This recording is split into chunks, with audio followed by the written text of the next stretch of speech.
Bonjour à tous, bienvenue sur French School TV. Aujourd'hui, 10 adjectifs pour apprendre à parler comme un Français natif dans une conversation informelle, amicale. C'est parti, on attaque. Le premier, relou. C'est le verlan, le contraire, l'inverse, de lourd. On l'utilise quand quelque chose ou quelqu'un est agaçant, énervant. Ce mec, il est trop relou. Je ne veux plus jamais parler avec lui. Il est incroyablement énervant, agaçant. Il me fatigue. Travailler le dimanche, franchement, c'est trop relou. C'est trop agaçant. C'est trop énervant. C'est relou de toujours devoir expliquer la même chose. J'en ai marre de devoir me répéter parce qu'on ne m'écoute pas. C'est super relou. Numéro 2. Canon. Quelque chose ou quelqu'un qui est canon est un compliment. C'est quelque chose de très positif. Quelque chose de canon, c'est quelque chose de super. Une personne canon, c'est quelqu'un de incroyablement beau, joli, attirant. Non mais dis-moi, t'es super canon dans cette robe. Incroyable, hein? Elle te va à merveille. Tu es très jolie dans cette robe. Qu'est-ce que t'as pensé du spectacle d'hier?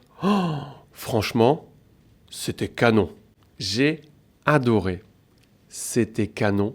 C'était super. C'était top. C'était incroyable. Numéro 3. Nul. Nul permet de donner une appréciation négative. Ça sert donc à dire que quelque chose est mauvais, pas de bonne qualité, ou que quelqu'un n'est pas forcément bon dans quelque chose. Par exemple, ça peut vous paraître très bizarre, mais quand j'étais petit, j'étais nul en français, alors que maintenant c'est mon travail. Voilà pourquoi il ne faut jamais fermer la porte à quelque chose. Vous ne savez jamais ce qui peut se passer. Donc, gardez un esprit ouvert. Oh là là, hier j'étais au ciné et j'ai vu un film, il était nul.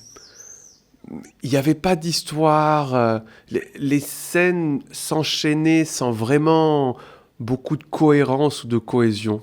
Bref, nul.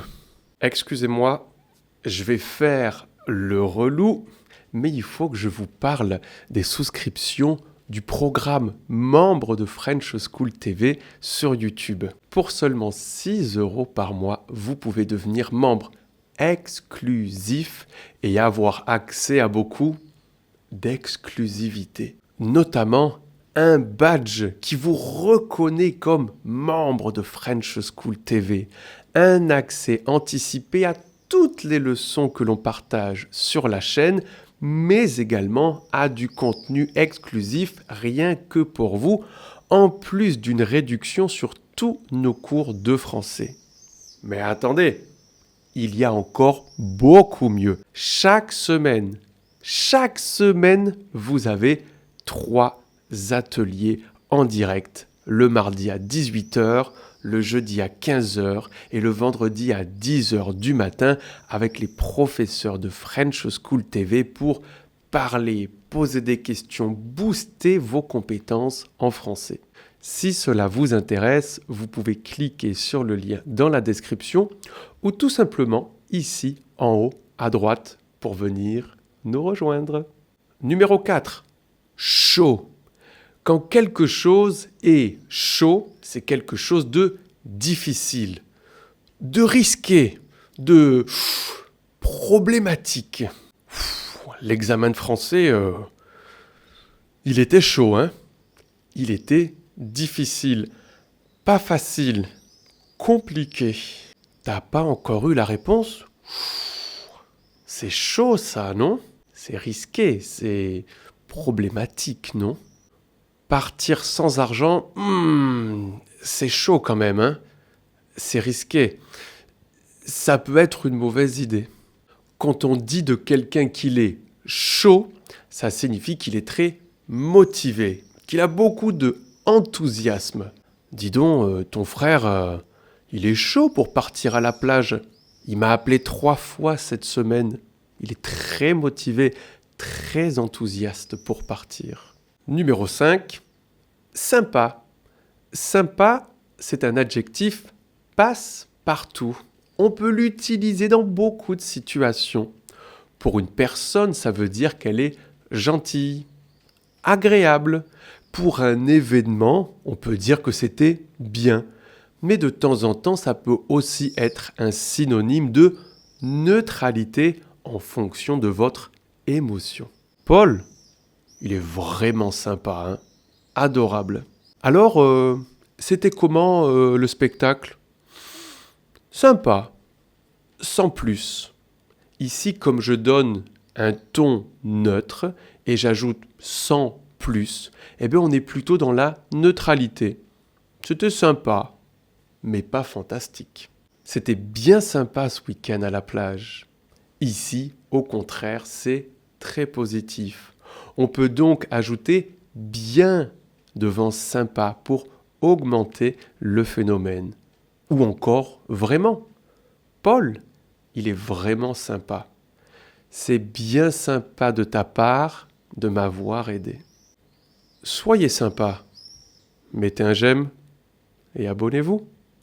Ça fait toujours plaisir. Numéro 6, ouf. Ou encore de ouf, qui est une expression, un adjectif ou encore un adverbe que j'utilise de manière exagérée en français avec mes amis. On l'utilise beaucoup car il peut être positif ou négatif dans le sens de incroyable, incroyablement bon ou mauvais. Mais on peut aussi l'utiliser pour donner notre accord. Ce concert, c'était ouf, c'était incroyable, c'était vraiment super. Ça te dit de venir ? Ah ouais, de ouf. De ouf, oui, vraiment, carrément, grave, qui font partie des mots indispensables pour la conversation amicale en français.